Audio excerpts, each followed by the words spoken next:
আমরা জানি যে দেশের দীর্ঘদিন গণতন্ত্র ছিল না। 17 বছর পরে বা বলা চলে 20 বছর পরে আজকে আবার গণতন্ত্রের বাতাস বইছে। আমরা গণতান্ত্রিক পথে উত্তরণ ঘটাতে যাচ্ছি। সেই সময় এই ধরনের বয়স্ক বিচক্ষণ নেতাদের পরামর্শ বুদ্ধি অবশ্যই প্রয়োজন। কারণ রাষ্ট্র পরিচালনায় বা যে কোনো কিছুতেই যেমন তরুণদের উন্মাদনা দরকার হয়, তরুণদের সাহস দরকার হয়, ঠিক তেমনিভাবে যারা পরিণত বয়সের যারা আছেন তাদের অভিজ্ঞতারও প্রয়োজন হয়। অভিজ্ঞতা এবং তরুণদের সাহস যদি আমরা একসাথে করতে পারি তাহলে দীর্ঘদিনের যে গণতন্ত্র অনুপস্থিত সেই অবস্থা থেকে আমরা কাটিয়ে উঠতে পারব এবং দেশের বিভিন্ন ষড়যন্ত্রকে আমরা মোকাবেলা করে সামনের দিকে এগিয়ে যেতে পারব।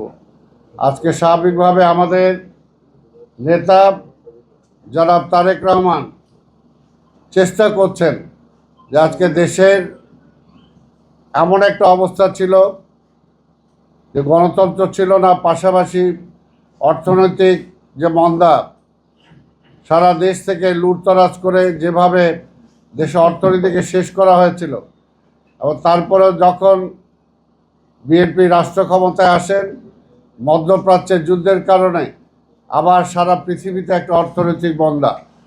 এই সময় যে সাহস করে আমাদের নেতা তারেক রহমান গরিবের জন্য, সাধারণ মানুষের জন্য একের পর এক প্রকল্প নিয়ে তাদেরকে সহযোগিতা করে যাচ্ছেন এবং দেশকে পরিচালনার জন্য কিছুদিন আগেই তিনি বাজেট দিয়েছেন।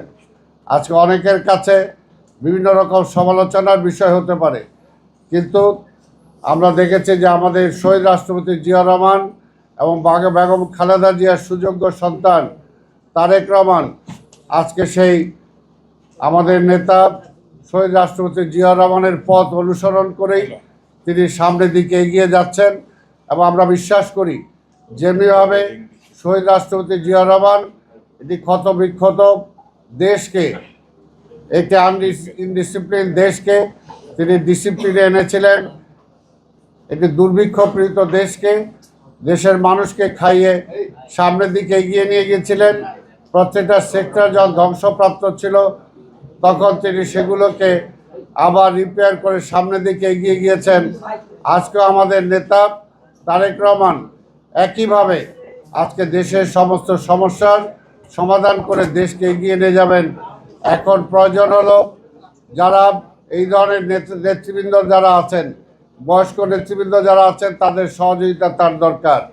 এই দেশের যারা গণতন্ত্রকে প্রাতিষ্ঠানিক রূপ দিতে চায় সেই সমস্ত গণতান্ত্রিক রাজনৈতিক দলগুলোকেও তার পাশে থাকা দরকার। কোনোভাবেই এমন কোনো আচরণ, এমন কোনো কাজ করা উচিত হবে না যে গণতন্ত্র আবার ব্যাহত হয়, উন্নয়নের ধারা যাতে আবার ব্যাহত হয়। কোনোভাবেই এমন কাজকর্ম করা উচিত হবে না।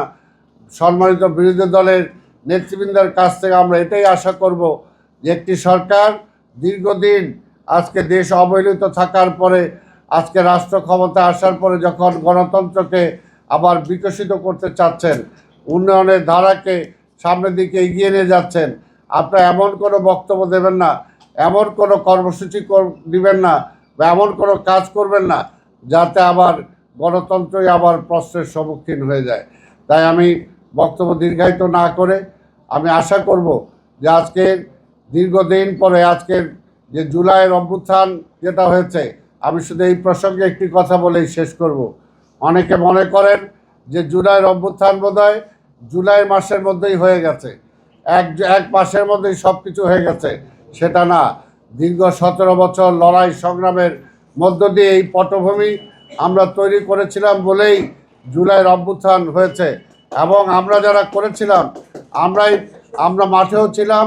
এবং আজকে একটা কথা শুধু বলি যে জুলাইয়ের অভ্যুত্থান যদি না হতো, শেখ হাসিনাকে যদি আমরা বিচারিত করতে না পারতাম, অনেকের কি হতো জানি না, অনেকের কয়টা মামলা ছিল আমরা জানি না, কিন্তু আমরা যারা বিএনপি ছিলাম আমাদের বিরুদ্ধে সবার বিরুদ্ধে হত্যা মামলা সহ অসংখ্য মামলা ছিল।